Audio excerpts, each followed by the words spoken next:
Hi, yeah, so you know me. I'm your boy. Today I'm here with the one, the only Jake Stein, aka WRNG HAUS, author, writer, musician, producer, live performer. This is my boy. Acrobat. I wasn't even aware. Man Soccer of player. many. Actually, yes, soccer That's player true. and soccer aficionado.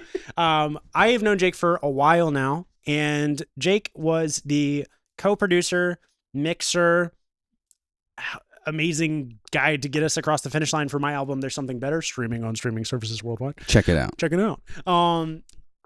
He rules. He is one of the coolest Thank dudes you. I know. I'm gonna just talk about him in the third person to his face. Just keep laying on the yeah, accolades. just gonna make it really. This is how podcasts work. This isn't a podcast, but Jake put out an album yesterday night, I believe. Yeah, Yes. that's when it came out. I uploaded it so I don't pay for DistroKid, or I do pay for DistroKid, but I don't pay for the upgrade. They've sponsored us, so he definitely paid. I'm just kidding. I'm kidding. I pay for DistroKid, but I don't have the upgrade, so I can't choose when it comes out. That's such a Chad move, dude. So I pay them $35 a year to not release music when I'm ready. I basically uploaded it thinking that it would come out timed with this album release that we're gonna have. Yeah. This show, and then this is the only time that's come out the next day instead of a week later. So yeah, but it came out basically yesterday. Yeah, but that gives people time to listen to it before the show. Yeah, and I was thinking, it wouldn't be a terrible thing if then people can kind of know the songs a little bit. Denzel Curry moment, Project Paps, just everyone's singing, you're like, oh yeah, dude, come on, I wish. Project Paps 5 years from now, watch. Yeah, 2 years, 1 year, 6 months. No, it doesn't. Probably not 6. Yeah, it won't be out. It won't be out. We're gonna make it happen. Wintertime, let's go. Anyway, I derailed you. What were you? This is the interview. Everything stays. We're not cutting anything. Nothing is gonna be cut. Speaking of nothing being cut, we may say curse words. If you're watching and you're afraid of those words, I'm so very sorry. If you want to sponsor this video and curse words scare you, I'm sorry. Also, I don't think that's how sponsorship works. It would have already happened. Anyway, no, and we're not going to bleep them out. So no, we're too lazy. I might for that. say bleep. Yeah. As a bit. No, I'm just kidding. I fucking won't do that. I'll anyway, try. So anyway, so we make us. That's different for my channel. So I try to give that heads up when that happens. But I'm excited to talk to you. I've wanted to talk to you on camera on my channel for a long time. I thought it would be really cool, actually, for years to talk with some of the creative people I know and kind of just pick their brains around about the process of making things. But what's especially unique about you and I is just that we have worked together a lot, that you were instrumental in helping me finish projects, that I've been to many of your shows. We talk about art and music a lot outside of the context of something like this. And you've got an album out. And I don't know if the people who watch my channel will want to follow up and check out the music when I talk about my music, but I do think people who make music probably have an interest in the final end results of what people make and how they get there. So, totally. Is that just the wind? That was just the wind. Hell yeah, dude. Creaking the door. door. The wind's here, everybody. Welcome. No. So what is the name of your album? Okay, so it's called Sorry If That's a Lot. Love that. Love that title. Because it's a lot of very personal lyrics that are a little more about some stuff that I've really been going through than maybe I've done in the past. So I called it Sorry If That's a Lot. Actually, I called it Sorry If That's a Lot because that's a lyric in my the drummer that is playing with me suggested that album title. So Eric, Eric. Shout out to Eric. Super nice dude. Good choice. That's the Eric amazing guy. Yeah. Really cool guy. And even more amazing drummer. He's an okay guy, but he's an amazing drummer. So yeah, and no, that's truly a compliment to both him as a person and his drumming, because his drumming is fantastic. But no, so he suggested that as the name, and that seemed like it was a great name because of the lyrics being sort of more leaning toward oversharing and stuff, even though they're not really. It's not anything too heavy, but I would agree. It's just the type of thing where it's more lyrics forward and it's more actually, I hate to use the word autobiographical, but more like that than a lot of stuff in the past, which we were kind of talking about earlier, about how, we've both written songs where you're kind of singing the song maybe in front of people and you're like, wow, this is a song I wrote about kind of just a random story or something, and it's not really, maybe doesn't super pertain to you. So this was a little bit of a different shift in that direction. Yeah, and I will say, everything I've heard, in full disclosure, audience, I've heard 5 of the 7 songs. I'm not sure why I'm telling you that. I've heard the whole thing. Whatever. He's listened to the whole thing 20 times. 20 times. No, but I will say that is, as somebody who's listened to your music for years at this point and is a big fan of what you do, that was the one thing I wanted, especially talking to you the last year or so about just kind of both of our experiences outside of music and like how you tie those back in. I really love the way you tied your experiences and like what you're going through and what you've been through back into the music. But I will also say the way we're talking about this makes it sound like a folksy Sufjan Stevens. And I love Sufjan Stevens. I love Phoebe Bridgers. I'm not trying to throw, or like Elliott Smith. I'm not throwing them under the bus, but I will say the vibe of this is way, way rockier, way, I mean, the sax it plays fantastic. Yeah. Just the live band feeling of it. Like this is music that I think it does something I love. And I've talked to other musicians about this where you're having a good time. Like you're rocking out to the music. It feels awesome. And then you're listening. You're like, oh dude, is this guy okay? Right. And that's my number one goal. I think when I'm making songs is to have someone like all the songs I've sent you for my album, I'm hopeful that's the target of like, yeah, this is really popular. This is great.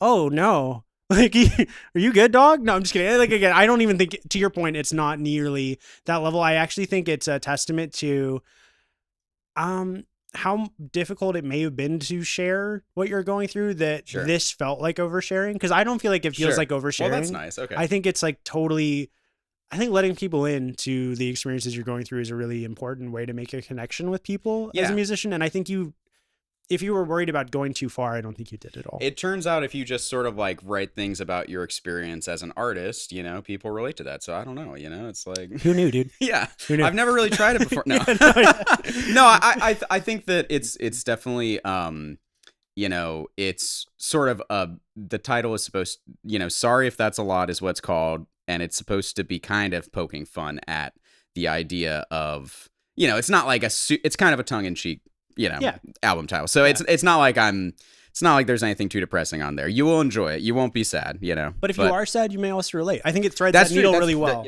which is cool. Like I don't think it's the kind of thing that's going to bring someone down, but I also do think if you've been through things, it's kind of nice sometimes, I think, to listen to music that you can listen to good vibes, bad vibes, and still feel seen. And I think that's super here. Anyway, that's like art, right? Is like it's all about like commiserating kind of with the rest of humanity about like the human condition and stuff. You know, not to get too existential, but it's like very much, you know, it's about like I don't know, when you read a really good book or when you listen to a really good song, it sort of makes you feel seen, you know? Yeah. And it makes you feel like, there are other people who go through these kind of things, you know? And so that's, I don't know, I think that that's important to sort of tap into. And I think that a lot of stuff I did in previous albums and songs and stuff is it's still good and is you know, if we're talking about lyrical content, I think that I learned a lot of sort of you know, kind of tricks of the trade kind of like one thing I'm really into now is if you listen to a lot of Beatles songs, they do, or a lot of just any good lyrics, they do this thing where there's a lot of opposites in the same, there's like this inherent irony in, you know, the lyric where it'll be, you know, talking about hot and cold in a way that you wouldn't, you know, normally talk about hot and cold, that kind of thing. Yeah. So anyway, I think that's an example of something that I've been doing before this album, but on this album, it's sort of like I somehow, I don't know. Sometimes when you're really suffering, you tap into stuff, you know? Yeah, so for sure. And I'm not anymore, to be clear, you know? I'm kind of doing awesome. Better, so that's good. Yeah. That's really cool. So yeah, welcome to our therapy session. Yep. Dylan's therapy corner. Shout out to therapy. I'm very therapy pilled. I'm a big proponent of therapy. Yep. And this video is brought to you by, no, I'm just kidding. Better Health, no. No. We are bleeping, actually. We're gonna. I don't say names until they give me money. Yeah, okay. And also, I'm pretty sure they might be a bad company, but also if they're willing to pay me $1 million, they're a great company. Well, like I'll even take 500 or something like that. No. Dude, know your worth, dude. No, we can do better than that. Okay. Anyway, enough about the lyrics. It's a good album. Yes. But let's talk about the album I worked with you on. Okay, sure. Yes. So this was an interesting project for me. I don't think my audience knows this unless they're like super. I don't think anyone watches every video I watch. Comment below if you've done that, and also thank you. But I don't think most people do that. I did once make a video 4 years ago talking about all the different music names I've had, all the different projects I had, but I don't think most people know that I've been releasing music since like 2009 under a bunch of different names. But I finally decided to use my name, Dylan Paris, in about 2018. I put out a song called Gone Tonight with the extremely talented Tatiana, which the music distributors managed to mistag as a very different Tatiana, which is too bad. It's fine. I'll figure it out later. Anyway, she's a superstar. You should check her out. I'll link some of her stuff below. But after that song, I really wanted to make a whole album as one thing. And it took a long time to get to the point where I felt like I got close to enough songs. And maybe a few months before even that point, I met you at one of your concerts. A mutual friend of ours, Right. Marcus, introduced us. Shout out to Marcus. Yeah. Very successful, cool dude. When I met you, it felt like, holy shit, here's somebody who like actually gets what I've been trying to do and like has done more. I think like the first time I met you actually was pretty funny. Right, I've told you this, but right before I met you, I sat down at this table. None of my friends were at the bar yet. And this guy's like, hey, do you know WRNG HAUS? Do you know the band? Have you heard them? And I'm like, no, this is the first time I'm going to see them. And he's like, he's been on the radio. Like, he's the real deal. Like, he's the shit, dude. And I'm like, cool. And like, I didn't want to tell this guy, like, yeah, I'm about to like hang out. Like, I know we have mutual friends. Like, we were going to hang out after the show. So it's like, yeah, rad. And then like you got there and then my friends got there and I went and hang out with you. And like, I could see that guy's face like, it was very funny. So that was my introduction to you. Like, whoa, this guy's like a fucking rock star. And so it's not that hard to get on the radio, to be honest. I haven't done it. That guy didn't do it for sure. He was jazzed about it. No, but getting to meet you and like hear what you were doing, like see your live show and then talk to you about making music, talk to you about making videos. Eventually you were like, hey, just send some songs, send some stuff you're working on. And I started sending you some like demos I'd been making for an EP I never put out that were very sad. I was just going through a breakup. But in the process of working together on those songs, I kind of pivoted and we both pivoted to let's make a whole album. And so this was the first time I ever trusted somebody enough to not do everything myself, basically, which I'd like every other time I've done basically everything myself unless it was a collaboration. And it kind of showed like I'm not trying to crap on all the other stuff I've ever done. Like I'm proud of that work. Everything is kind of a building block to the next piece, but getting to work with you and getting to just like trust you. I would send you something where I'm like, I know the singing is not perfect because you and I had this agreement. Like I'm just going to send you raw vocals, like nothing on it. And just trust that you would remember. Yeah. We weren't even really tuning a lot of them, but just like adding the right effects, adding the right EQs, and some of them we tuned on purpose, but like, but just trusting that I could send you the pieces of something and that you would come back with like a finalized version I never would have thought of. It was such a cool experience and like a really different way to make music for me. And then I ended up mastering it myself, which I kind of regret. I put a lot of money into it, but like it turns out mastering is a skill that people learn. And like robots maybe can do it, but like I think they sound great, Dylan. Thank you. I'm overly harsh on the master. Yeah, you're always talking about me as if I'm like some, like we mixed those like, I was kind of like doing a lot of, fine touches and nuanced things, but I really call you a co-producer on it. Yeah, we really did but it's actually, it was co-produced. Like we really did that album together. I mean, that was, a lot of the things I did were, still your idea. And like a lot of, like I remember the most fun part about that album was putting a lot of like just random little like guitar BS here and there and like random little keys that kind of backed up the keys you had done and that kind of thing. And I think that we really like clicked in that sort of instrumental, aspect. And yeah, I feel like the vocals, it was cool to sort of like have someone send me something where you had still obviously done a lot of I don't know. That was another thing we were talking about earlier. It's like you as an artist, probably a lot of people can relate. I don't know. I'm sure there's a lot of artists watching this. Shout out to the artists. You kind of get in a rhythm and you start, you work really hard on one thing and maybe that thing doesn't necessarily pan out. But then the next thing that you do, because you worked really hard on the last thing, you're really fresh and sharp for this next thing, And that's how it felt like working on that album with you. It seemed like you'd done a lot before it. And so you were really, in the zone. And that was refreshing because I have worked with some other people and sometimes that's like not the case. And it seems like you're just kind of like, this is like the first thing that you've ever come up with, and that can always be kind of a shame because it's like not super, this is like a definitely sort of more like back end mixer producers. Drag them. Roast them. Okay. No. I'm not. I'm definitely name not names. No, I'm not. I'm not.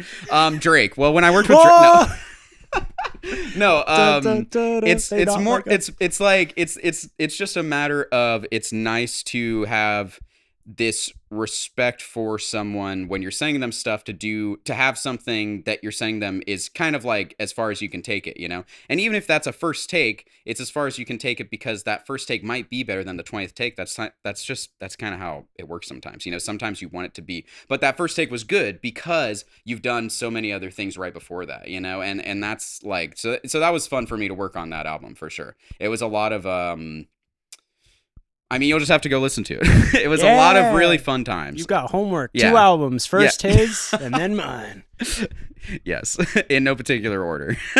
And congrats also to like land on finally Dylan Paris. You know, we've talked about that too. Yeah. I mean, that's something I'm kind of going through with WRNG HAUS now. Is just like, do I tell people how to spell it? Do I tell so many people just say like I'm going to Jake's show because they know me as Jake. You know, right? And so it's kind of a smart move to. I don't know, for anyone who's debating what band name to call themselves. It's so hard, dude. I overthought that a lot. I was so many different names. There was a point where I was specifically picking names because the syllable amounts matched Michael Jackson. It was like Michael Jackson, like my old Paris Stevens. And then I realized my name was like Dylan Paris. I'm like, oh yeah, shit. No, it can be difficult, but I actually think WRNG HAUS from like an SEO perspective, not to get like too in the weeds, but like it's really good SEO. It's actually really like a pleasing looking name, I think. That's the main reason. And I don't think that it's bad.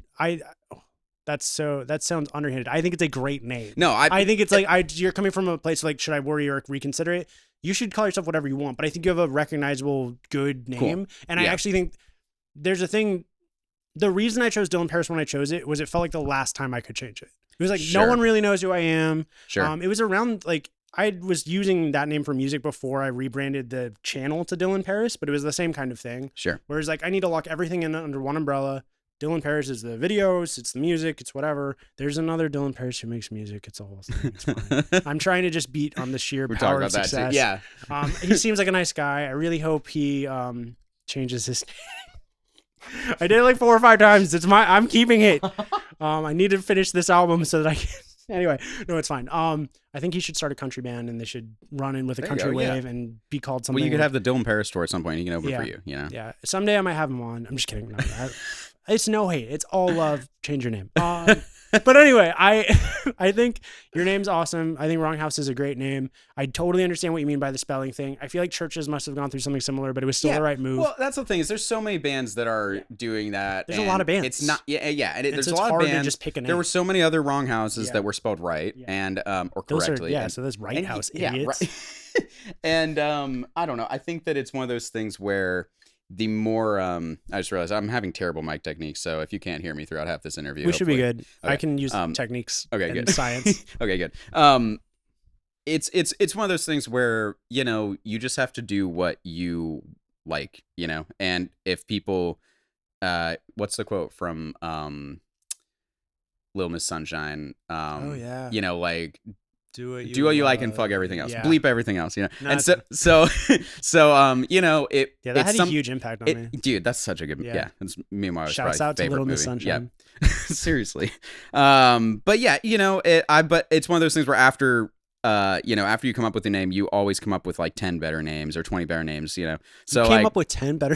Dude, I want to be like now. I want to be something like I don't know. Do you take your okay? So what I think you should do is take every one of those names and make them album titles and then do like a Ziggy Stardust thing. That's basically what I'm going to do. Yeah. So like, I want to have one that's called like, after this interview, I want to have one that's called like Jake Stein, The Existential Crisis or something like that. Yeah. That'd be a good one. But stuff like that where it's just very, or there was a good one I came up with, Jake and the End Times or something like that. Like there's all those kind of like spoiler alert, blah, blah, last song on my album. Well, oh yeah, dude, there. Anyway, we don't have to talk about my band name too much, but yeah, anyway. I like it though. I think if you want to check it out and you don't know how to spell it, look below. It is. How about that? Yeah, linked below. Yeah. But also it's just WRNG HAUS. See, online it's easy. You can Yep. WRNG HAUS like Bauhaus. Yeah. Yep. Wrong without an L. You can just link it online. In person, I'm like, okay, I have to and then I have a business card with a QR code. I have a business card, but it doesn't have a QR code. Yeah, so now I'm gonna make this. I'm actually gonna make like bookmarks with a QR code, I think, sick. for the album release. So that you can Synergy. exactly. So that because I'm really into books. In case you can't. Well, there's no books. Oh yeah, there's some books. Jake is well read. Yes. And well written. I try. I try to be well written. Hell, there you go. Sometimes my plot just fizzles out, That's toward life, the end of the dude. book. Yeah, I think that's what happens to all of us. Yeah, my character development is, like. But anyway. So something I want to talk to you about is because I know a lot of the people who watch my channel. If you're still here, thank you. I'm just kidding. Yeah. If you didn't turn away in the first 2 minutes, run away. I'm kidding. I'm kidding. A lot of people are here for gear, music gear, and like different music making techniques. As you know, as the channel has kind of taken off, I've leaned heavy into trying out new gear, kind of like really gear focused. What's your approach to gear versus like live instruments versus like, are you mostly making things in the DAW these days? Or are you like, especially this album feels very like bandish. You've talked about this. It feels like I've seen your band perform some of these songs and listening to them on the record, they sound like more produced and like, a better recorded composition, but it does feel like listening to a band. Yes. Are you mostly writing this stuff as a band before you're recording? What's the process? Okay, so it's always different, but for this album, it was largely a process of me sort of writing something, possibly even acoustically, but just on guitar, either way, and then bringing it to them, and then they kind of added their zest to it, and that was a really cool process. And that's kind of how I think a lot of bands work, or at least how a lot of bands I've been in work, where it's kind of there, there's one kind of chief songwriter, but you're all kind of writing it together, and the lyrics are mostly mine, as we kind of talked about, but the songs themselves I think are, in large part a product of that sort of relinquishing of control. Yeah, it's not the right word, but you know what I mean. That sort of giving sole authorship. Yeah, exactly. Like giving authorship to everyone, and we all kind of put in our things, and there were a lot of times where it was definitely not the kind of there were a lot of suggestions that were not the kind of thing that I would have thought of, and I think that that's what made the album sound so much more like a band album, is because a band wrote it. That's cool. Yeah, but as far as what was the rest of the question? As far as gear and stuff, I think the question, no, that answered it really well, especially for this album. I think in the macro, you have historically been a solo creator, right? Like a lot of, at least like with myself WRNG HAUS, and like a lot of the people who probably watch my channel. Yeah. When it comes to gear, I know you have some gear. I've like messed with it, used some of it, but do you primarily build in the DAW first? Are you using a lot of hardware when you're recording it? We should mention you're like a very good guitarist. Like, you are like literally a virtuoso level guitarist. I just said, you damn right, I'm a good guitarist. You're a classic shredder. But no, I was saying, you're a once in a generation. No. Here's the thing, though. I'm not being facetious. I'm an alright guitarist. I feel this way. This is how I feel. As a mediocre guitarist. That's definitely how almost everything is written, is just pretty much playing a guitar without much gear aside from that, I guess. And then you'll take that into a DAW, and then you'll start layering, essentially. Yeah, and I will. So I mean, if we want to get really specific, a lot of times what I do is I'll just make a demo that I kind of play, just record it through whatever, a mic set up wherever in the room, and then I kind of build off of that, and eventually that demo. Eventually I'll stop using the guitar track and the vocal track that I use in that demo, which are usually the same track, because I'll just be like kind of singing and playing at the same time. And then, so it's kind of like starting with a first draft. And, I think that's probably how a lot of people do it. But it's definitely not gear-centric, unfortunately, for your channel. No, because I wouldn't call it unfortunate. Okay. Because I think at the end of the day, like, knowing how people are making stuff's really important. I also think I try to talk about this when I talk about gear, but like I show a lot of different gear because I have a channel that shows gear. I love gear, and I said this in a recent video, I do not think the way to write great music is to accumulate gear. I don't think it's bad to accumulate gear, and I think there can be a lot of enjoyment in just getting gear. Yeah. But I am not surprised, and I think it makes a lot of sense that your process is not necessarily like, I need the newest, shiniest piece of whatever to make this sound like this. It is, I'm going to write the song, make the song as good as it can be, and then whatever elements, VST, gear, whatever, get added. And the tools are in service of the music, not the other way around. Well, and I pretty much just, so I do have, what am I using right now? I'm using Ableton, the latest one, Ableton 11. With the whatever the latest update is. 12 just came out. You want 12? Oh, so I'm not on the latest update. I'm on 11 still. So see, that's how far behind the freaking curve I am. But yeah. No, this proves my point, which is that like the better musician over here. No, is what I was gonna say is that Ableton has amazing freaking effects, Yes. and so I can play something on guitar that really makes me happy to play it, and then when I come back to it and I don't feel like that song is where it can be, I can put on so many cool effects that make it either not sound like a guitar or just sound more polished or whatever, that really bring it out. And I think that it's just it's a marriage of both, you know, because maybe like the shiniest gear doesn't always mean you're going to write the best song, but it can be really inspiring, just in the same way that like figuring out a cool guitar lick can be inspiring. But then you also have to be able to, I think, have some distance from that. And when you come back to it, kind of realize, okay, that was really fun for me to play, but now like sort of my meter in my head is sort of going more into the negative. So I need to do something with it on the back end to make it more come into, you know, something that I would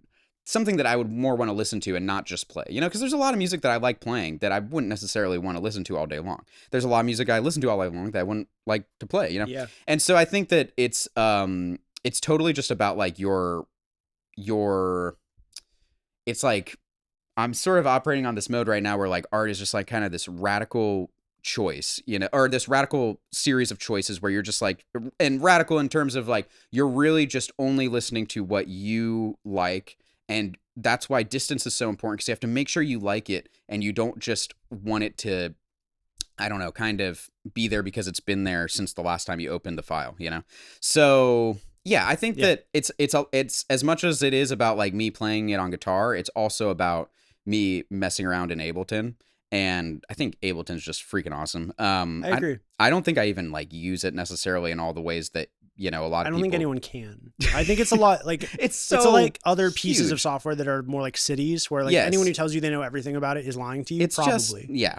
I mean, there'll be someone in the comments who's like, I know every part. I know how to. And then I'm like, hi, Chuck Sutton. It's awesome to meet. Can we work together? But also, I'm gonna check something. I'm not checking the time. I'm monitoring my camera. Okay, and every now and then the app closes. But anyway, let's see if the frame is. No, we're good. Are we good if I go down here? I feel like I'm even better. Okay, good. Okay, good. Keeping it in. Yeah.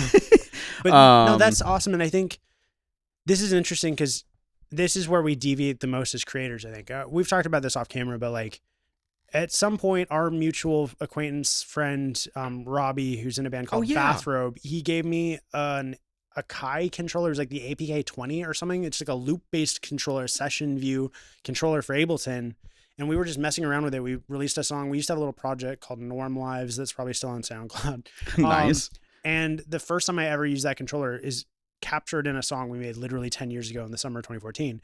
And it broke my brain. I used to write linear songs, and then I started creating clips that become arrangements that become songs. Yeah. But the way I write now and why gear has such an impact for me is so much of the gear I use is essentially standalone versions of that first fundamental experience, which by the way, like happened, if it was 2014, 5 to 6 years down the line of my journey with producing music. So I was writing linearly, and then I tried that for the first time, and it warped my brain. And from then on out, almost always, I do not sit down and write a linear song anymore. I almost always write, I build a loop, like I build a loop. Exactly. Like I built part A, and I have to remember to make part B before I lock it in, or it'll just become too repetitive. But it is like, it almost feels like crafting with building blocks that eventually like morph into an arrangement, which was part of what was cool about working with you, because you write in that linear way. I would send you things that might be almost like if you built something out of Legos, like standard pieces, and then I gave it to you, and then you started adding and morphing like extra stuff onto it to create like a real shape.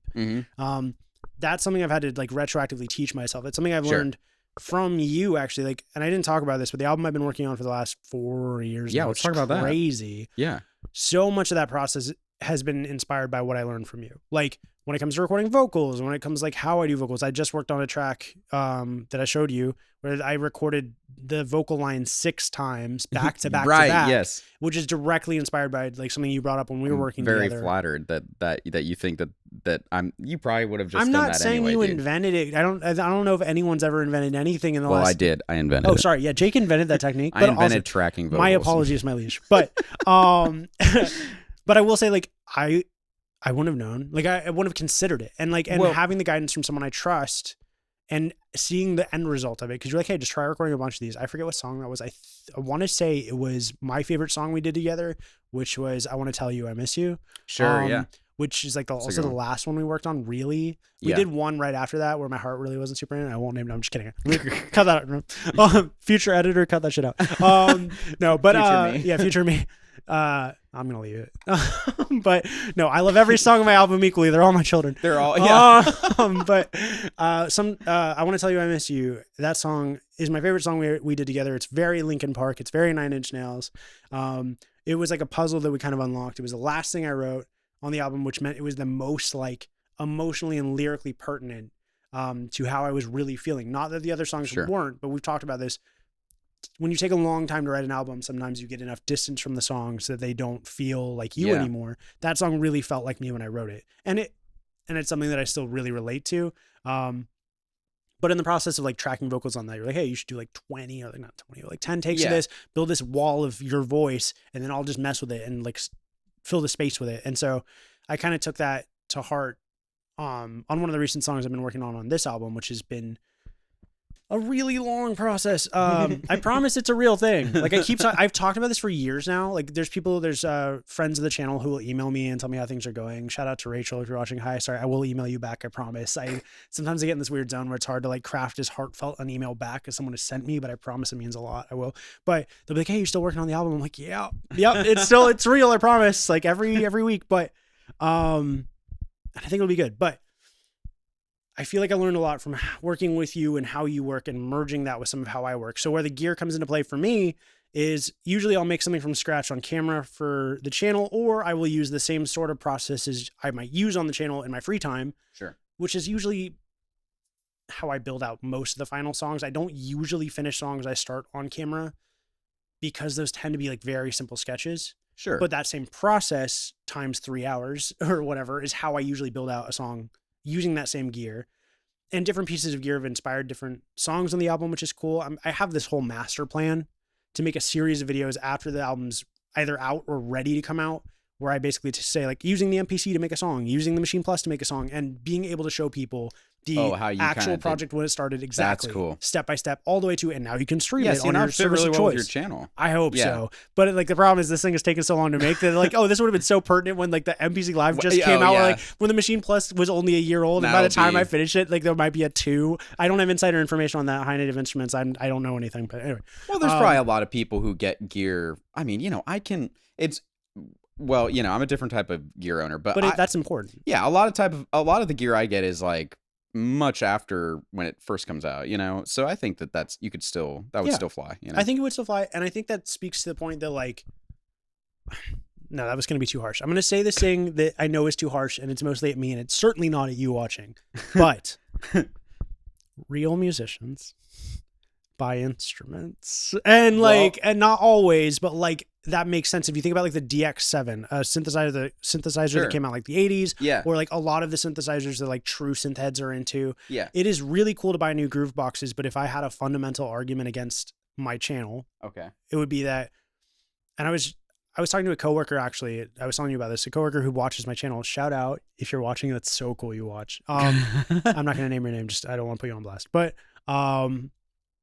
But he showed me his layout, and it was like a Dig Attack, and then like a TB303, which is like a bass machine, like a Roland bassline, acid bassline machine.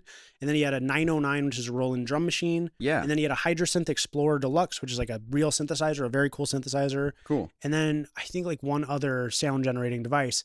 And well, those all sound like instruments to they're me. all instruments. Exactly. Yeah. This is kind of my point. The Dig Attack can send MIDI to all of those other devices. It's almost like a very simplified Ableton in that way. It's it's like the session view of Ableton, kind of. Okay. Or a tracker, if you know trackers, guys. And ladies and non-binary friends. But I'm looking at that setup and I'm like, wow, this is like a real actual musician setup. Because the thing about my channel is I have an MPC, a Machine Plus, a Ableton Push, an SP404, the Dig Attack 2. And it's like, if you know about this stuff, I have 5 devices that do fundamentally the same thing. Like they're not necessarily, I have gear that isn't that, like I have the Mini Freak and some other stuff, but like my specialty focus on my channel has tended to be these all-in-one DAW in a box, groove box type devices. Sure. And that's where I think when you bring up musicians or yourself or other musicians buying gear, it's not necessarily about like how new it is, because like I'm putting words in your mouth, so feel free to correct me if I'm wrong on this. I will. Please do. Please do. Yeah, shut me down. I always correct. Thank you. But you would be buying like an instrument for an instrument purpose, like a sound generation purpose, or like a sound Yeah. purpose, and it wouldn't necessarily matter that the MPC Key 37 came out this year and what you actually want. Like, it would be more, how does this piece of gear fit what I'm trying to do for this track or for this project? I guess. I mean, but or not. Yeah, I mean, but there's nothing wrong with. Well, okay, so here's what I do a lot is I mean, dude. Yeah, what do you do? I didn't really ask that like a question. No, the main thing I'm buying honestly these days is guitar strings because I'm just trying to freaking I keep setting up this guitar differently and so like aside from instruments, like, you know, I have probably bought like 2 or 3 too many guitars at this point. But you know, that's kind of the same thing you're talking about. Like, you have all these things that kind of do the same thing, and so like you want, you know, a different feel to it. It's, you know, they feel differently. But yeah, I've been I guess. Okay, so my approach oftentimes is if I want a sound or something. So I'm really big into like capturing natural sounds, and I'll like capture like like I'll literally like just set up a mic and hit my table or something like that, you know, or a lamp or whatever. If a lamp has a good, like, there's a lamp in the other room that like has a really good metallic like bass to it that you can, it kind of sounds like a gong, you know. But or I'll find a sound effect or something. Like, I have a pretty big sound effect library now because I used to do a lot of sound design for film stuff, for indie film stuff. Nothing crazy. We both basically went to film school, right? Or you were at least kind of. Yeah, I had all these film school friends. I went for English, but yeah. Oh, hell yeah. Yeah, but so basically I'm more into, well, I guess a typical song I might reamp like and so I'll have like a guitar part that if I don't like the sound of, or maybe I don't even want it to sound like a guitar anymore, I might like take, you know, speaking of linear songwriting, I do often write linear songs, but sometimes I don't, because I'll take one little section of a guitar part, maybe I'll loop it or something, I'll run it through like an amp with some crazy setting on it, and then I'll record that, or I'll run like a whole section of the song with all the instruments through that amp and then record that. Like this album, I didn't do as much of that, but on previous albums, they really are sample based. It's just the samples are my own, kind of. Yeah. You know, and so I really like that kind of thing because you can create really, really weird, unique stuff that is.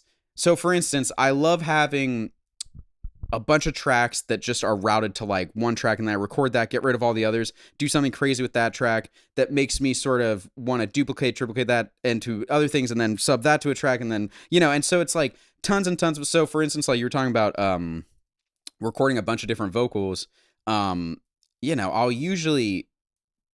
I will record a ton of vocals, and then if I don't decide they're all garbage, which is often the case, then I'll route those all to one thing, record that, and then I don't have 30 tracks. I have one track of like 30 vocals, but then that sort of gets reamped or reverberated or whatever into basically not sounding like a chorus anymore, but sounding like just this really weird singer with like an effect on his voice, you know? Yeah. So I don't know. I think that kind of stuff, like that sort of experimentation, is a part of why maybe you might buy new gear, and I think that's a totally like more than valid reason to, you know, you want to. The whole point is to. We were talking about this earlier. The whole point is to like sort of do what you think is best for the song, and not necessarily what you think. I don't know. You don't want to like write for the market per se. You know what I mean? You want to do what you think this song is, as hokey as it sounds, what this song is like kind of calling for, you know? Yeah. And so sometimes you can't get that without getting this thing that you need to get, you know? And that's what they're literally there for. Like, yeah, we definitely have different styles, because I'm not, I would say that my gear that I use a lot of is different amps and guitars and different, like, these are the only 2 keyboards I have. These are the only 2 things that have keyboards on them that I own. Nice. And that's the only one with well, no, I have like a launch pad over here, so that's kind of cool. That gives me some street cred. But for the most part, it's like literally the amount of times I've put shaker or tambourine on a song when I probably, if I had different gear, you know, it's just different strokes for different folks, you know? Totally. No, that's a good point. Yeah. Also, can you make sure we're still recording? Oh yeah. I think we are, but just want to. We probably. Perfect. Yeah, cool. No, that's a really good call out, and I actually thank you for kind of pushing back on that and like pointing that out, because I would say, yeah, what guitar is for you clip-based session view type Yeah. interfaces and devices have become for me. Right. It used to be keyboard, and it still kind of is. Like, I still play everything I Yeah, write for the most part. You're a pretty phenomenal keyboardist. Thank you. Yeah. I've been really, when I want to sit down and just like practice or just play sounds, I just play keyboard. I would say I'm a hybrid between classically trained and not. I had like a beginner piano class in high school. So I have some training, but if you told me like play a C, well, C is I know where C is, but like if you told me to I play, can do that. Yeah. If you told me to play like random chord, not C major, I might struggle with that. Sure. But it is still my primary input method. And I often use a keyboard in conjunction with these other devices. But I will, the way I think about songs now is like building these sections up. Usually it's like one section. So it'll just be like, this is what's going to be the chorus. So here's the drums and then the bass and then a synth, another synth, a vocal line, whatever. And then you duplicate it and then you delete it down. So then you rebuild up. See, that's cool because that's very much like dynamics. Like you're focusing on sort of a, like an emotional kind of, see, that's cool. And I feel like that's kind of what I try to get at too. It's just more of a roundabout way, maybe, because because there are so many times where I've write a song and I'm like, man, this organization doesn't work. And then you have to like rewrite it, like there's literally a song I'm working on now that I've like recorded like 5 times. And if I had just started it the way you're talking about in ClipView, maybe that would have not been the case. It can go both ways. It can go both ways. Because like, because you can just get lost in the weeds with ClipView like easily. And especially I've seen that before. if you print, a lot of the devices I'm using now capture audio instead of like MIDI that outputs sound. Like the Digitact is a sampler. And so I'm sending raw synth sounds into it and printing them and then switching what synth sound I'm sending. Sure. And so if I'm not careful about like building an A and a B part, it's really easy to build a whole A part of sounds I can't remember like what they were or what they were called because it's not like a plugin. And then kind of be like, oh shit, well, I guess I have to make something totally different in B or whatever. But I will say this is getting into the weeds on what would probably be album 3 because album 2 is essentially not... It's done from a building block perspective. Okay. Like all of the songs that will be on it, I believe, exist. Most of them have lyrics. Most of them are basically demos or better.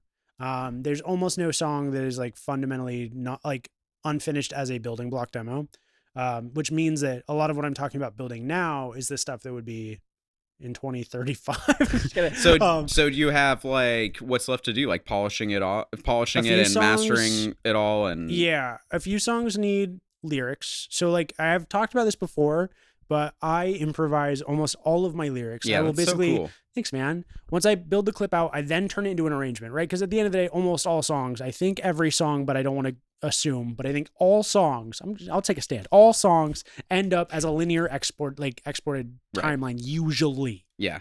Maybe you're Brian Eno or somebody else and you've got like 3 chimes going forever, but like usually recorded music is recorded in a linear fashion, which means when I'm about to finish a song, what started in ClipView becomes an arrangement. Right. And then you see in the timeline over that. Yeah. Exactly. So it's like a 3-minute, 4-minute, 5-minute, whatever timeline. I will then start singing over that. And often as I'll just dive into this. I picked up this habit essentially from trying to learn how to freestyle rap. Sure, Being really inspired by people like Lil Wayne and Jay-Z, who my understanding is Jay-Z is not necessarily freestyling. He's writing in his head, which is fascinating. He talked about this in his book I read a long time ago. Really? I tried it once and it's a fascinating way to work. You basically have a notepad in your head and you're writing the entire thing out, lyrics in your head, and you never write it down. It is like, but it is written in the sense that you're not making it up when you say it. It's a really weird way to work. So that's just like he's remembering it. Okay. Yeah. So the way you would write down like a paragraph, he's written it in his head, like in the oral tradition. That's cool. But only in his brain. Yeah.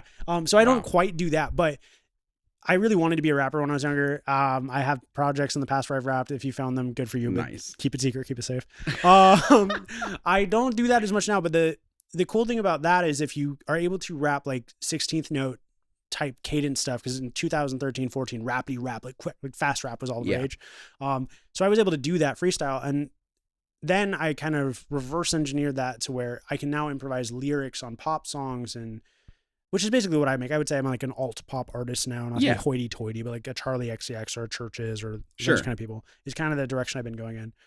For that I can kind see of, that, yeah. Thanks, man. For that kind of music, I basically am able to freestyle at the cadence of a pop singer, which means it's a lot easier to make up, and not just make up, like it's essentially free associating, right? Would probably be what someone would call it, where like it really is what I'm going through. It's really what's on my mind, but every like 20th word is going to be complete nonsense gibberish. So once that's done, I go back, I write down everything I said. And for the nonsense gibberish, I have to decide, is this like a Max Martin Swedish hit me baby one more time genius gibberish? Or is this like dumb bullshit I need to erase and replace with real words? Okay, yeah.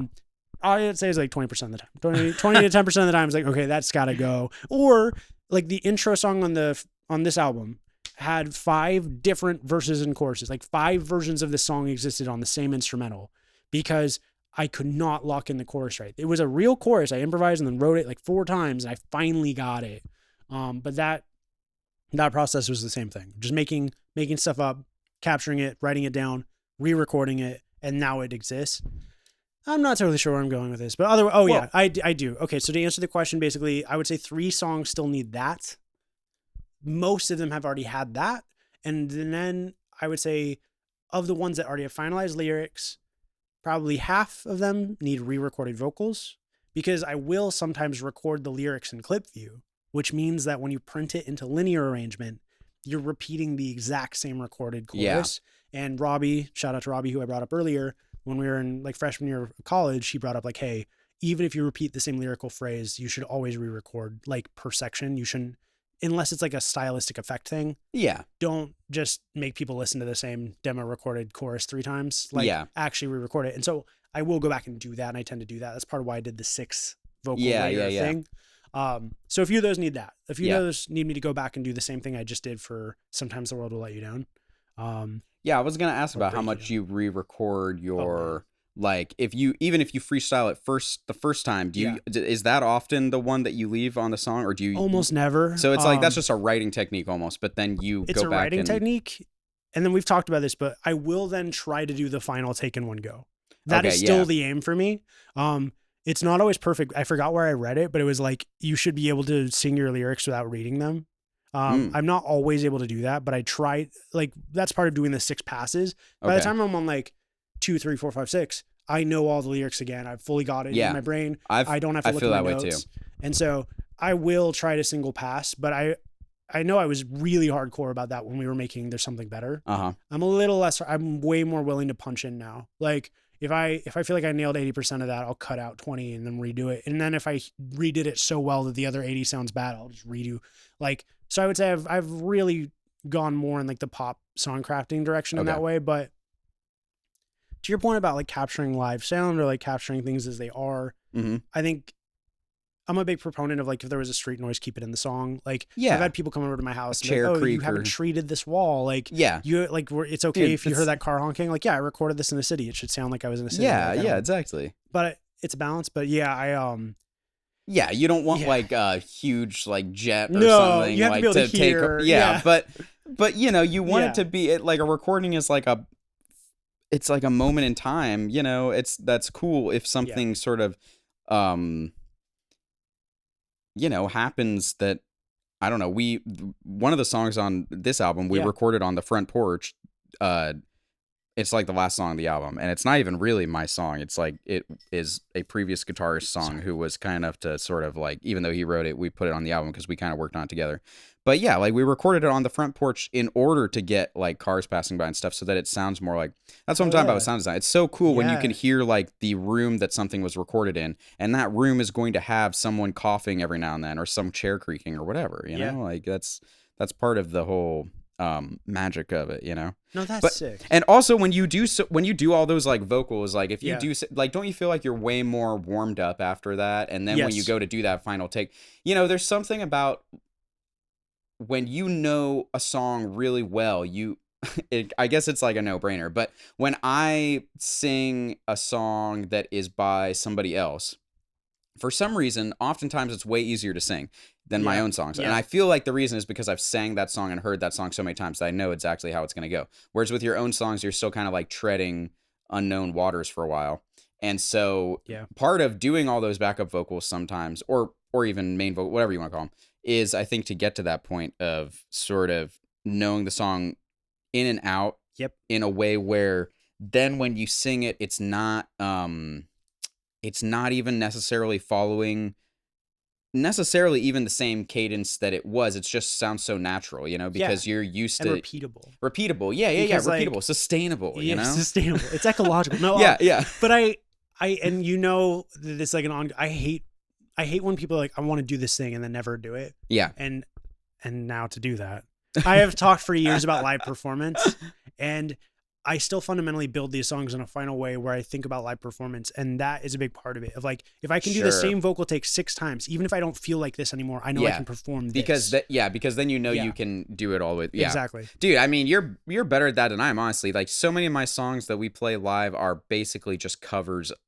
loose covers of the recorded versions, because they're with this album not so much, because as I said, it was written with a band, but with so much of my stuff that's like a solo artist stuff, it's impossible to do that live. I think everyone watching can feel that. I would be surprised if like a whole band who records together is watching this video together. First of all, hi, please put your link below. I want to meet you. But I would imagine most people are solo creators who are like, I worry, because I worry about that. Yeah. I still don't really fundamentally know like how I will take what I'm building and bring it live, and that's been part of the gear switch, is like what could be the brain of that. Okay, what I'll say about that is that there are good and bad things about sort of this streaming age we live in, where you know, it's much less about playing live. Yeah. And it's well, in a lot of ways it is about playing live, because that's where you really, as a bigger artist, actually get your revenue, right? But for us, like, what I'm trying to say is I have a completely different audience.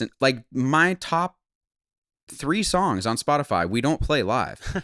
Like, because not nobody, but like half the people who are listening to my Spotify are never going to see me live, because they're like wherever, you know, because I'm not going to go to their neck of the woods. And so, because I'm not like this touring artist, and the economics are rough on that. Not to get into it. No, they are, dude. Even for a medium level artist, it's hard to break even right now. It's completely, it's just like nearly impossible for, you know, unless you're but anyway, point being is that when you create these songs, you know, solo artists, I don't think you necessarily have to worry about replicating them live, except to the extent that you want to have this song be that version of a song. But my personal philosophy is that, like, a good song is a good song no matter how it's played. Hell yeah. And like, it could be on acoustic guitar, or it could be like with a full symphony, but like the melodies and the chord changes and the lyrics and all that kind of stuff is, I don't know how a symphony would do lyrics, but you know what I mean? Like, they'll back up a singer, you know, but you know, a violin might match the cadence. Yeah, exactly. Exactly. The rhythm. Yeah.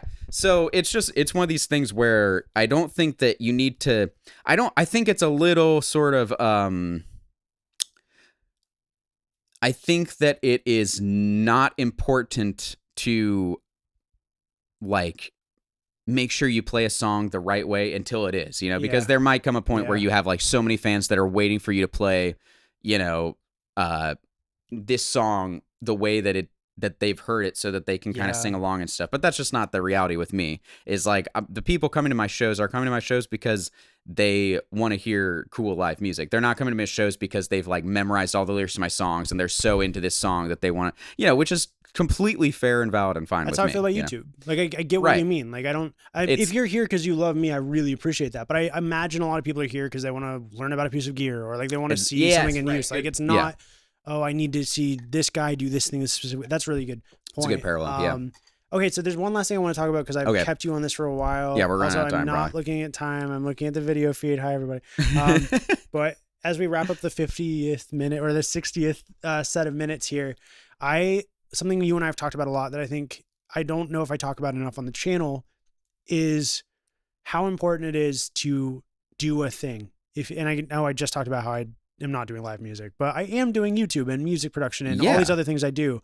And I remember I interned at a video game company called Fulbright. They made a game called Gone Home and a game called Tacoma, which I have a song in. Proud of that. Whoa, really nice. Cool. I didn't know that. Sick. Oh, yeah? I feel like I brag about that. Maybe we talked about it. I don't know. Yeah. Really proud of that. It had its own kind of tumultuous follow-up history I wasn't a part of, which is its own thing. But when I would talk to the people there about like, hey, how do you get into making video games? They'd be like, make video games. Right. And it's like, and it is this thing.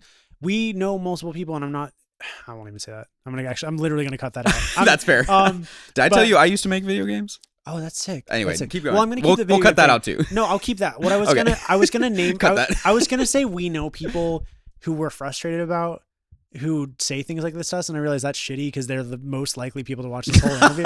So I'm not gonna say. So we're starting again now. Starting right here. I'm gonna leave all this in. I'm sorry, guys. If this is you, I love you, but it's not you. I don't know who you're talking about. There you go. So we're fine. Okay. If you want to do something, do it. Like, and I really mean it. Yeah. Like, if you are worried about being good at YouTube, the only way to do it is to make a bunch of videos. Watch my 3-year-old videos. I won't. Someone should. I'm just kidding. But like, no, really, like the videos I made in 2019, 2020 horrify me. But I made them, and then the only reason I'm where I am now. I feel so the same way about certain songs. Yes. Oh, music, 100%. Dude, I was making pop rap Matt and Kim covers in 2009. Girls I liked in high school would be like, "You sound so cute on that record," and I'd be like, "Oh no!" Like it was just like, and they were being nice, but like. Yeah.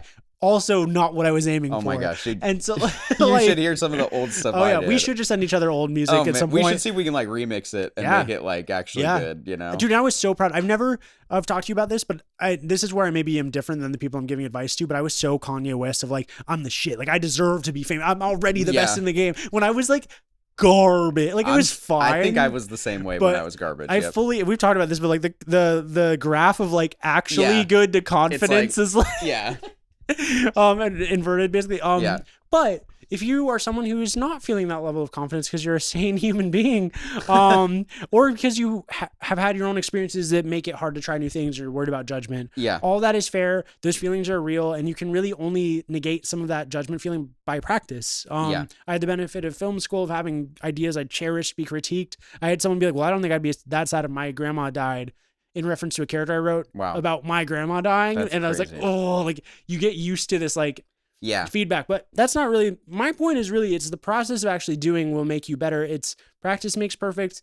To add to that, something I've heard in the past is good practice makes perfect. That's important, but more than anything else, doing it. If you spend the next if there's a goal you've had in mind for the last few years, those are a few years you could have been doing the goal.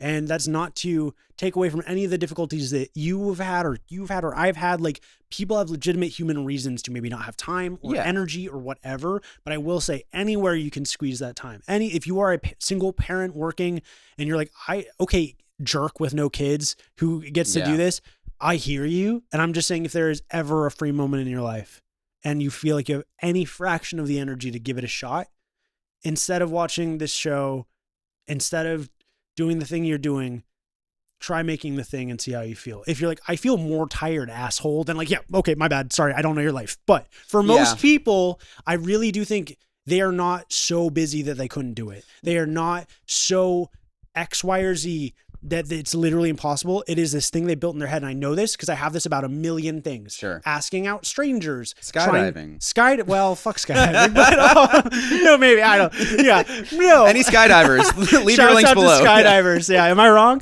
No. Leave links to your skydive videos. No, but like really, like there's so many things that seem conceptually difficult. And I talked about this in last week's video where I was talking about how it's like the golden age of gear, but the worst time to be a musician. Yeah. There are so many available tools that there are so many musicians that if your entire goal is to make money, just do something else. There's so many easier ways to make money. No, but if you just want to make music because you love music, if you're like, I listen to music and I like music and there's just fire in me and I think I can make something, I don't know if people will like it, yada, yada. Cut off that sentence that I want to make music. Yeah, exactly. And just do it. Because I think that you are going to find that it's not as much giving yourself over to something as it is sort of just another thing among all the beautiful things in life that you have to sort of draw energy from, you know, because I think that we often sort of feel like these are big hurdles to like, you know, practice guitar every day, for instance. Let's just use that as an example. But like the thing is what you're doing is you're giving yourself another like really awesome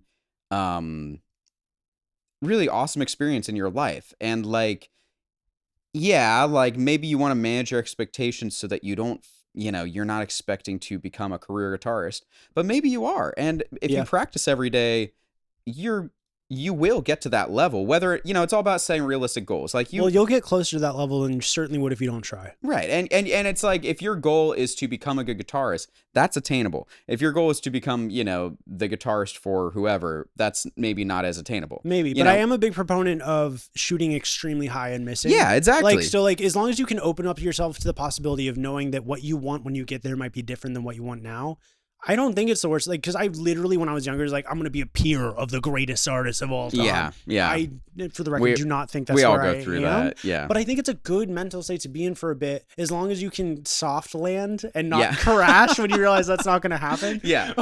Well, it's okay. So I guess to be more like effective in the point I'm trying to be more concise, it's I'll just stop interrupting. No, you were interrupting me. I think that it's just a matter of what, these things are sort of, I mean, leave a comment below if you can say this better than I can right now. But I think that the best thing I can say is just that, for guitar, if we're just using that as an example, you want to do this because you want to do it. And if you don't want to do it, there's no shame in not doing it. Word. Like, just don't do it. But if you want to do it because you want to do it. And if you want to do it and you try it and you don't like it, now you know. You right. don't have to live in regret of like, oh, I should have tried, because you tried. Right. But there is that factor of like, okay, yeah, it does kind of hurt my fingers to play bar chords for a while. But then you know what? You're going to get to this day in your life once you've learned that. And then you're going to have this sort of like mediocre day, and then you're going to pick up a guitar and be able to play whatever instead of just open chords because you learned bar chords. Yeah. And now you can freaking have a great day instead of a mediocre day because you just played guitar for an hour versus, you're sort of like saving up for the future almost in a lot of these skills. At least that's how I think of it. Like a lot of this is really, you're really making an investment in your happiness because you're saying like, oh man, like I want to do this, so I'm going to do it, and there's nothing that's stopping me, Yes. I don't know. No, that's so pertinent. And I would add to that, like that it's so important to hone in on a long view. I do this all the time, potentially to my detriment. Like there's arguments of like, if you're too future focused, you're in anxiety. If you're too in the past, you're depressed. If you're shut the fuck. But anyway, but I will also say the healthy version of that you're speaking to is if you have a sense of your future, of where you could be, of where you want to be, and recognize that every individual step is how you get there. Yeah. It can really help the hard days. Like, and I can speak to this because guitar is not my primary instrument. Every time I get back into it, I have to rebuild my calluses and rebuild and it's like, but I have the experience of what it's like to be on the other side that you're talking about. Yeah. And if you can do that once or twice, you can start applying it to other areas. Like, I was a musician and I felt competent as a musician way before I was a YouTuber. Yeah. And so I knew that there were going to be times where I was bad at it and there were going to be like bad videos and things I was going to be self-conscious about. The other final piece I would add that is like one of my biggest lessons from YouTube that it's easier to apply to YouTube for me than it is for music is like, it's the same thing my mom said when I was working on my thesis in college, but like finished, not perfect is like, and basically, at a certain point, like you are always balancing time, quality, etc. Like you cannot have all of it. It's never going to be this. Yeah. And every video has to be done by X amount of time to go up, which means I'm comfortable with the level of quality or lack thereof of any individual video. Music, it's way hard. Music, this album is taking 4 years because I'm not as good at doing that with music, but it's also less objective, right? Yes, like with music, it's so subjective that it's hard to finish things sometimes because you're like, is this actually as good as, because I'm in love with it, but are other people going to like blah, blah. And I don't have a goal. Like I don't have a timeline the same way, which like if I was telling someone to start, I would also add, make 10 songs. Make 10 songs this year. Yeah. And just when they're like, you have to have 10 by the end of the year. It doesn't matter if they're good or if you're, because exactly. Because like, it really doesn't. No, if I wanted to, I could even apply that same deadline to myself. And in some ways I have a hard-ish deadline, but I know I can make songs, so it's easier for me to like, no, I can wait. I can get it. But I probably need to do that for myself for this. Maybe I should. You know what? On camera. I'm going to be fully done working on this album by the end of this year. There we go. Will it be out? Probably not. Will I be done? Yeah. So anyway, then how do we know you're fully done? You're going to have to give us some kind of proof. Okay, here's what I'll say about that.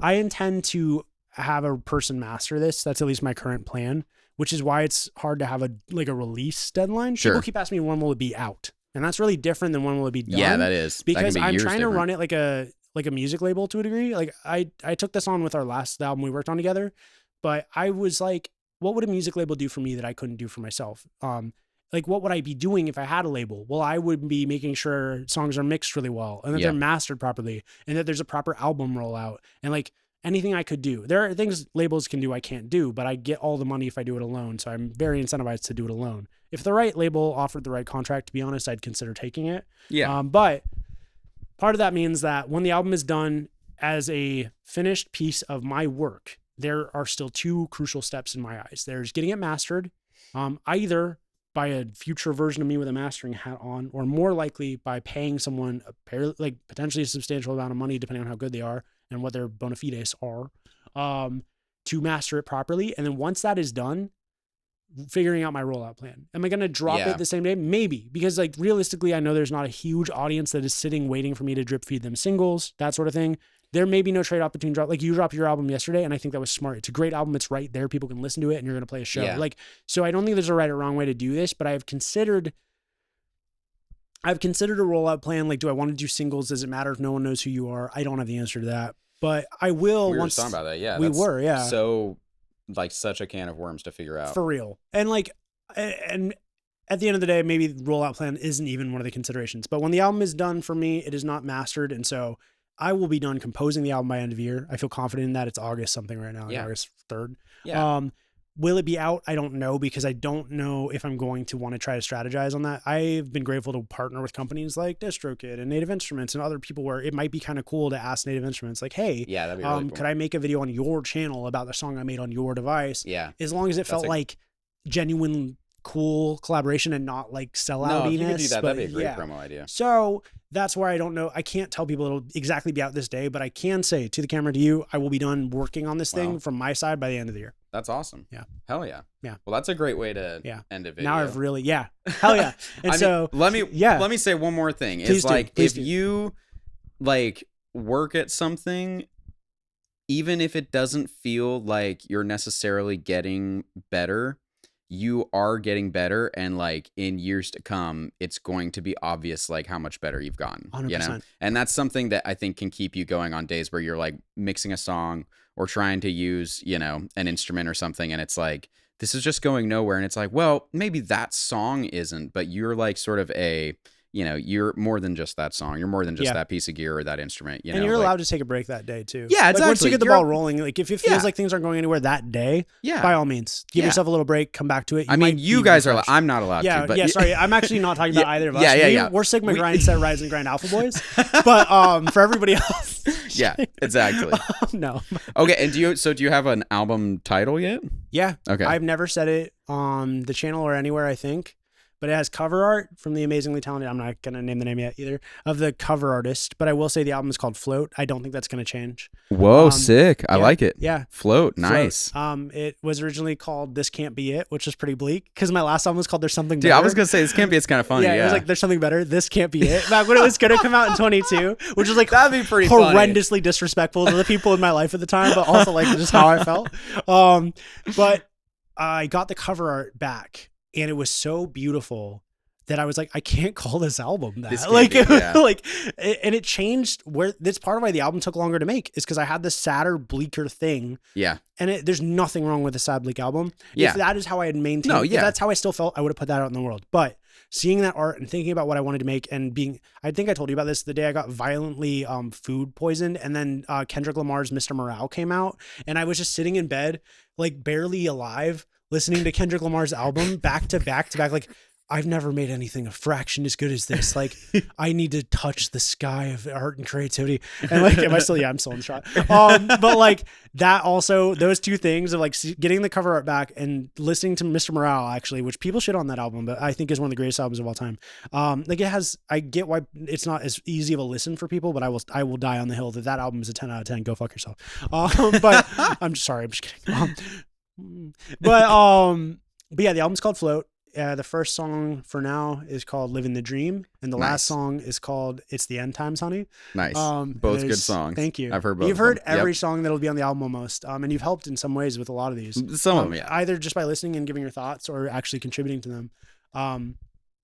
And yeah, I'm excited about my album Float, which will come out sometime either this year or next year. Hopefully not later than that. And then very excited about your album. Give us the title again. Give us where they can listen to it. Yeah. Okay. Sorry If That's a Lot is the name of the album by WRNG HAUS. And yeah, we'll link it below. Below. And, yeah. And if you like Sorry That's a Lot, please check out some of the other ones. We have a song together on one of your albums from like we have a song together on an album called Right Place, which Right is Place, Wrong House. Right Place, Wrong House. And it's the last song on the album. It's called what's it called, Dylan? I should know this.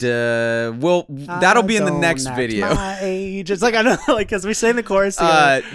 Man, I know it starts with a D. Yeah. Maybe we'll cut that out. We're good artists. We know what we're talking. No, I'm leaving all this shit in. I'm not cutting anything. I'm so bored. I'm tired this week. No, I'm just kidding. But no, check out that album. Check out that album, Right Place by WRNG HAUS. Check out the new album. Just Sorry check if out that's all a of them lot. if you want. Yeah. Maybe not. Well, yeah, the first one's good too. Not the second one, but not the third one, not the fourth Here's one. what But I would say. No, check out the new album. Check out the one I'm on because I'm biased. You gotta do. You gotta check out Right Place, but also check out Sorry If That's a Lot. Check out There's Something Better, which is my album that we worked on together. I'm really proud of that. Definitely check that out. Yeah. Yeah. Tell us what you think. Tell me all the things I did wrong with the mixing. Don't do that. No, I'm just kidding. Yeah, no, please. If you've taken the time to listen to music, which people do, like, and you have genuine feedback, please do. Leave us comments. If you say something like "you suck" and are bad and I hate you, actually, I'll heart react to that. That's pretty funny. Yeah, it actually takes a lot for me to get actual mad. Sometimes people are like, this video was boring until the halfway mark. I'm like, I respect it. I respect the grind. Like, thank you. If someone's just like, sometimes people okay, this happened actually when I was at the Project Paps last weekend, and then we'll cut this. Okay. But I got a novel-sized comment. There was some guy comparing gear to like cars. He's like the shiny new car, whatever. And like I was at a festival trying to enjoy my weekend, and for the first time in my life, I finally did the copy pasta of like, I'm sorry that happened to you, or I'm happy for you. I'm not reading all that. And I literally posted that. And he's like, I bet your music really speaks to the level of engagement you have here. And I just heart reacted. I'm like, yeah.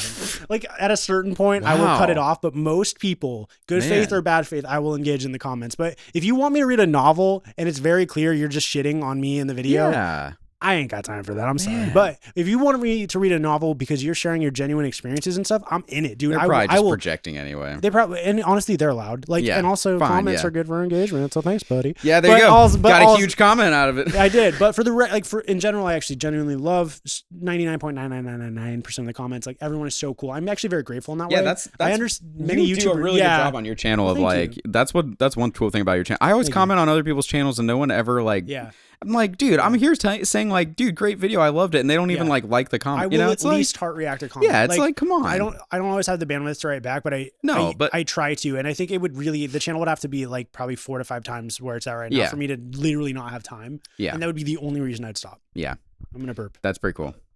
Well, thanks for watching, guys. I thank you for your time. Yeah, of course, this was a lot of fun. We're gonna work on that album we were talking about. Yeah, we're gonna work on it right now. So. Yeah, and.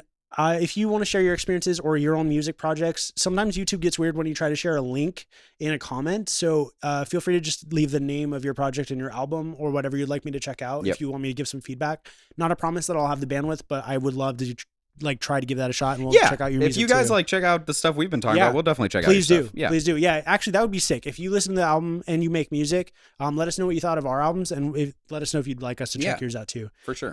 Thank you again a million times for liking, subscribing, all that good stuff. I sometimes wonder why I do this, and then I remember you guys exist, and it means the world. Thank you a million to you for everything you do, for your time, for your sage wisdom, and just for being a rad dude. All right, I think that's gonna be it.